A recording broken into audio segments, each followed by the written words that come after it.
ہم میں سے کس کس نے کوشش کی کہ میں اللہ کے آخری نبی کا امتی بن جاؤں؟ کسی نے بھی نہیں کی، کیونکہ ہم تو پیدا ہوئے لکیلی آخری نبی علیہ الصلوۃ والسلام کے امتی بن گئے۔ ہم میں سے کوئی حضرت موسیٰ کے دور میں بھی تو پیدا ہو سکتا تھا، کوئی حضرت عیسیٰ کے دور میں پیدا ہو جاتا۔ کبھی سوچا آپ نے؟ Without any asking, without any trouble, کوئی کوشش نہیں ہے، اسٹرگل نہیں ہے، بس اللہ نے بنا دیا، بن مانگے بنا دیا۔ یہ کتنا بڑا انعام ہے، کبھی آپ نے سوچا؟ حضرت موسیٰ علیہ نبینا علیہ السلام، طویل واقعہ ہے، مگر ایک بار آپ آخری امت کے فضائل پڑھ رہے تھے تورات شریف میں، پڑھتے پڑھتے کیا عرض کرتے ہیں پتہ ہے؟ حضرت موسیٰ کلیم اللہ سے باتیں کرتے تھے، کہتے یا اللہ مجھے آخری نبی کا امتی بنا دے۔ جس امت میں شمولیت کے لیے اللہ کے نبی حضرت موسیٰ کلیم اللہ تمنا کرتے، وہ ریوارڈ، وہ انعام ہے، وہ اتنا بڑا تحفہ ہمیں بن مانگے دے دیا رب نے۔ تو پھر آپ سوچیں، ایسے نبی ہیں جو قیامت کے دن بھی ہمیں نہیں بھولیں گے، جو خود فرماتے ہیں میں اس وقت تک راضی نہیں ہوں گا جب تک اپنے ایک ایک امتی کو جنت میں داخل نہ کر لوں۔ تو بتائیے پھر میری اور آپ کی رسپانسبلٹی کیا بنتی ہے؟ کوئی ذمہ داری بنتی ہے کہ نہیں؟ بن مانگے دیا اور اتنا دیا، دامن میں ہمارے سمایا نہیں، مگر کچھ تو ذمہ داری بنتی ہے کہ ساری امتوں سے افضل امت بنا دیا۔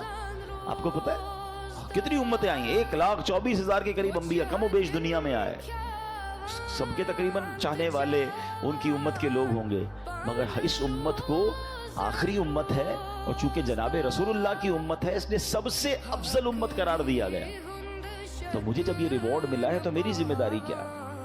دیکھیں سچی بات یہ ہے کہ میری اور آپ کی رسپانسبلٹی یہ ہے کہ اب میں سفیر ہوں اسلام کا، تو ہونا کیا چاہیے کہ مجھے دیکھ کر لوگ کہیں کہ امتی ایسا ہے تو آقا کیسے ہوں گے؟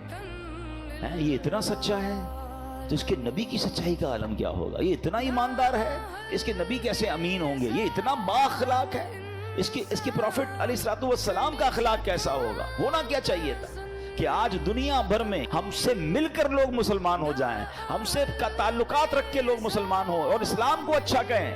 یہ کم از کم یہ رسپانسبلٹی تو میں اور آپ نبھائے نا، مگر اس کے برعکس ہو رہا ہے، اپوزٹ ہو رہا ہے کہ آج امتی کو دیکھ کر لوگ کہتے ہیں کہ اسلام برا ہے، مسلمان اچھے لوگ نہیں ہیں، یعنی میری وجہ سے، ہماری وجہ سے اسلام کے بارے میں لوگ بری باتیں کرتے ہیں، مسلمانوں کے بارے میں بری بات کرتے ہیں۔ کیا ایسا نہیں ہو رہا؟ کتنے سارے کاروباری یہاں بیٹھے ہیں، آج ہم خود مسلمان ملک میں رہتے ہوئے اپنے ملک کی پروڈکٹ خریدنے میں ڈر رہے ہوتے ہیں۔ کیا یہ تماچا نہیں ہے؟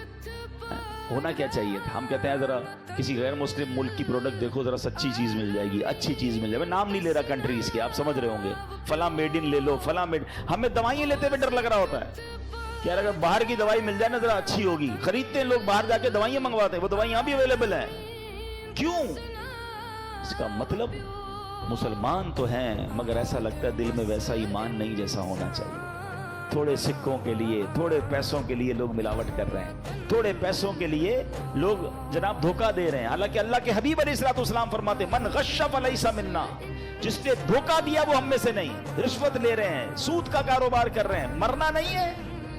اچھا یہ سزا تو بعد میں جو ملنی ہے ملے گی، یہاں جو اسلام کا نام برباد ہو رہا ہے کہ آج لوگ میری اور آپ کی وجہ سے، جس کی وجہ سے ہو رہا ہے، میں سمجھانے کے لیے کہہ رہا ہوں کہ یار وہ اللہ کے حبیب علیہ الصلوۃ والسلام کو کیا منہ دکھائیں گے کہ تم نے میرے دین کا نام تو روشن نہیں کیا، کم از کم ایسا کام تو نہ کرتے کہ دین بدنام ہو گیا، اسلام کے بارے میں لوگ باتیں کرنے لگے۔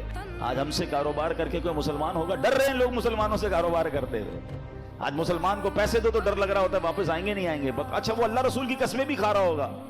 اب حال تو یہ ہو گیا جو زیادہ قسمیں کھاتا ہے اسے زیادہ ڈر لگتا ہے کہ یہ قسمیں کھائی اسی لیے رہ کے اس سے کام نہیں کرنا ہے۔ کیوں؟ ہونا کیا چاہیے تھا ہماری زبان ہوتی اور وہ ایک ہوتی۔ اچھا اب یہ تو ہو گئی اجتماعی بات۔ اب ہم کہیں یار سبھی خراب ہے، آپ سب کو چھوڑ دیں، سب کو ٹھیک کرنا میری ذمہ داری نہیں ہے، اپنے آپ کو تو ٹھیک کریں نا، اپنے حصے کا تو چراغ جلائیں نا۔ قبر میں سب ساتھ جاؤ گے اکیلے جائیں گے؟ اکیلے جاؤں گا نا، میں تو جواب دے سکوں گا کہ یا اللہ میں نے نہیں دیا دھوکہ، میں نے غلط بیانی نہیں کی, میں نے اسلام کا نام برباد نہیں کیا. کوشش کی کہ اپنے حصے کا چراغ جلا کر آؤں, اپنے حصے کی روشنی پھیلا کر آؤں. مجھے تو خود جواب دینا ہے نا, نبی پاک سے خود ملاقات کرنی ہے انشاءاللہ.